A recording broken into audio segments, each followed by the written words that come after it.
Iwasan ko pa rin. Alam mo naman ako. Sige na, ako yung mauna na. Sige na. Ikaw hindi ka pa rin pala nagbabago. Gago! Oy, gago ka. Gusto mo maging Redman yung damit mo? Bobo ka? Una na ako. Kaya mahal na mahal kita. Tanga. Naalala ko tuloy. Kaya mo pwede pa suntok. Ay, tanga. Kung alam mo lang.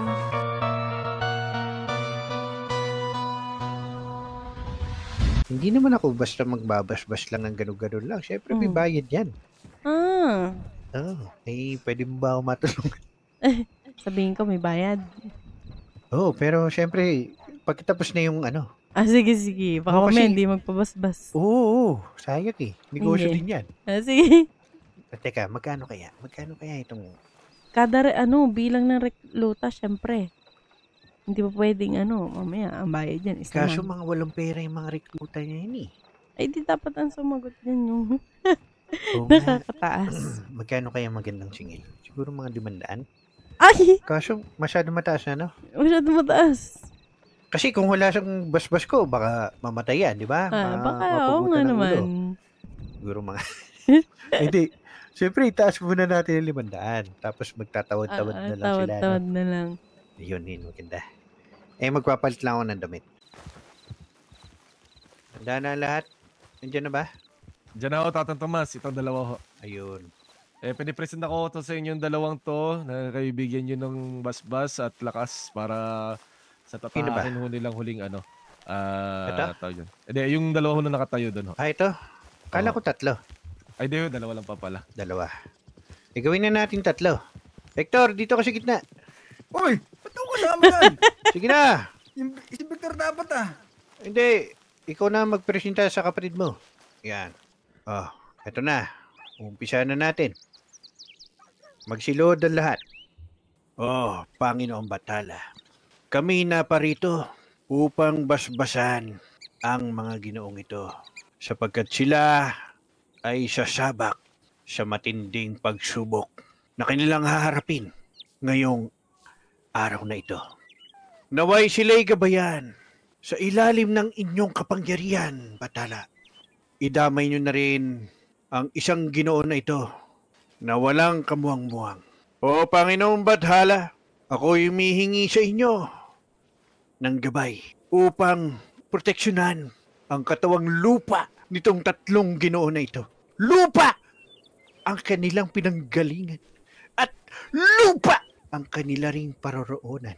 Kung sakasakali man na sila'y mapahamak, unahin nyo na itong nakapula. Sapagkat hindi naman kasali dito sa basbasang ito. Tumayo kayo mga Ginoo. Kayo ay sa ilalim sa ating basbasan. Nolite oblici, palete comunicare, certe septem, felicitatem habilitetis. Sino ang mauuna sa inyo? Pumila na ayon sa tapang. Pumila na ayon sa tapang. Yan. Ginoong aking nasa harapan. Anong pangalan mo? Isko Wolf. Handa ka na ba natanggapin ang hagupit ni Bathala? Kung handa ka na, maghubad ka na. Ang nakikita nyo ay isang basbas na talim na galing sa ngipin ni Bathala. Sa pamamagitan nito, magiging protektado, nakatumbas ng isang anting-anting ang isang tatanggap nito. Taas mo ang iyong kamay. Handa ka na ba? Pumikit ka. Habasua! Hokaray na naskemasinista! Sunod! Sunod na pinakamatapang. Magubad! Anong pangalan? Dadalawang isip patay nasa likod. Tomas. Utang na wala yung tapang. Teka, pamangkin ko pala ito. Pamangkin, alam mo naman, sa basbasang ito, walang kaibigan. Walang kamag-anak. Serbisyong totoo lamang.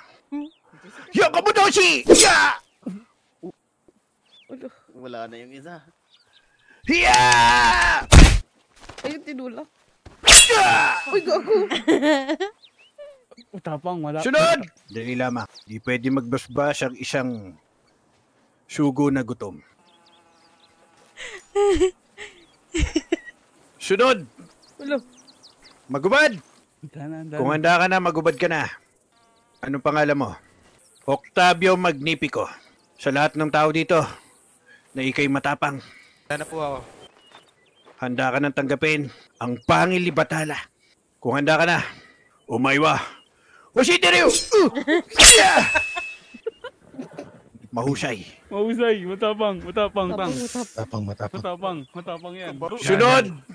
Ang natitirang Nataga ata yung dalawang utong. matapang dito sa bayan Sinilangan. Minarkahan ako sa dibdib. Anong pangalan mo? Hector Montenegro. Ubarin mo na ang iyong kasuotan, Hector Montenegro. Bagamat hindi ka sibil at wala kang papel dito sa lugar na ito.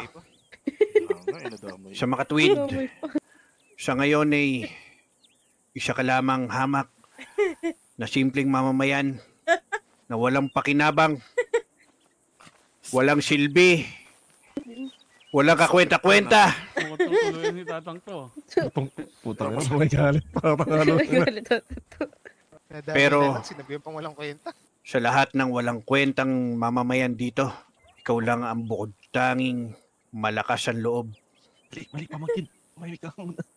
May tibay ng dibdib at umbok na parang mansanas. Handa ka na ba? Kung handa ka na, Yan o. Mukhang matutuluyan to ah. Hector. Tanggapin mo to! Sabi ko Teka lang.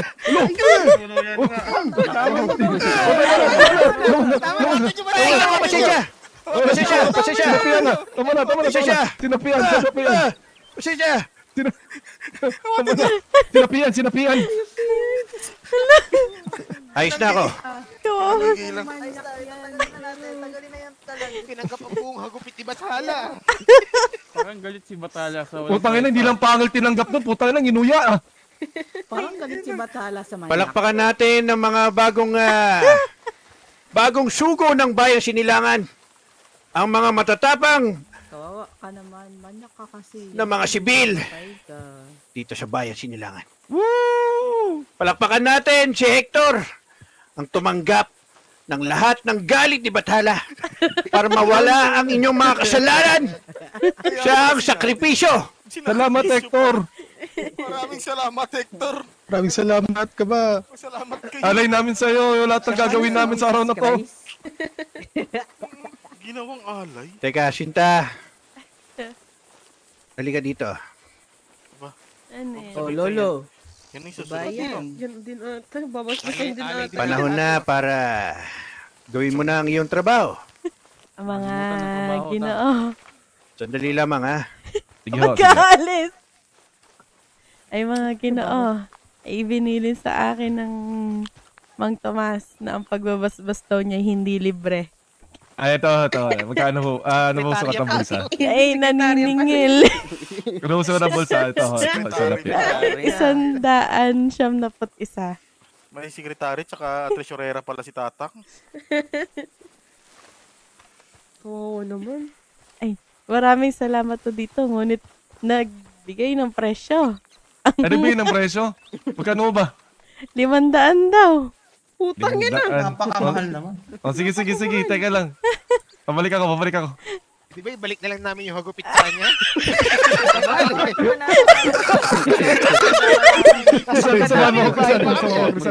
Magkano ang kulang? Apat. Magkano si Grabe naman yun. 500 daw. Binigyan ko na ng 100. Naig pa yung ano. Hindi, ako na. Ayun. Putang ina, hindi ako makasakay na naman sa Kaya pala kabayo. nahiya si Mang Tomas. Kaya umalis. Ang laki pala ng singil. 500 yun? Kaya ko din yun Eh, ang sabi niya, basbas naman daw yun. Kaysa daw sila yung mga mapugutan ng ulo. Magkano? Sabi ko, Ay, akala ko ano? anak kayo ni Juan. Ano, magbibigay pa. Pero mukhang sumang-ayon sa iyong presyo. Isa sabi ko sa'yo. Pero lang ako, bakit mahal daw? Ano, Ay, pwede sabi na ko, lang. siyempre, basbas yun kaysa mapugutan sila ng ulo, di ba? Tama. Pamangkin ko. Parang binili nila yung presyo ng kaligtasan ng kanilang kabaro. Walo na makalipay. Pero, alam mo, may Makalipay si umimik. Mod. Ang sabi, hindi ko alam kung sino, pero wari ko isang rekluta. Ang sabi, parang ayaw magbayad. Sabi, Eto. ibabalik daw sa'yo ang gupit. Ano ka na? Ay, Di Ay, naman kaya daw si salamat Armato. Ayan o, salamat Salamat. din o. Ay, Tatang, salamat din ho sa inyong basbas.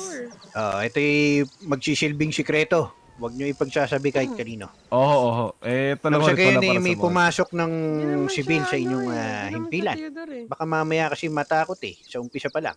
Ay, hindi ho. Sinasabak talaga namin katapangan ng mga to. Yan, Alam ko. maganda yan, mahusay. O, di ba? Sabi ayun. ko sa'yo, sunod. Buo ito. Mano ka lang sa Pero akin. kanina, Abot ko sa'yo. Magkano ba yan? 500. O, hating tayo. Ano? Ating magkaibigan. Akala ko hating mapanlamang. Grabe naman, di naman ako mapanlamang. 60% sa akin, ha? Ayun! Lunod ko puto. Di tayo. Ayun, salamat. Teka, ano nangyari doon sa sinakripisyo natin?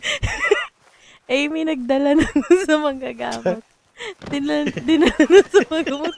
Grabe ka naman, Tatang. Parang lahat ng galit ni Bathala, ibinuhos mo na doon. Kaysa naman madamay ang mga yan. Kaya nga binasbasan ko Grabe sa libo, di ba? syempre, hindi naman siya sibil. Di sa kanya ko na lang ibinuhos yung mga kasalanan ng mga ibang sibil. Nadamay pa, hindi naman dapat si Hector yun. Si Victor dapat yung nandun eh. Siguro tinadhana siya para masakripisyo. Bagong daong pumanin. Tama. Pero ayos lang yan. Ayos lang yan at siya naman yung nakatulong sa bayan. Ayun naman yung kanyang papel.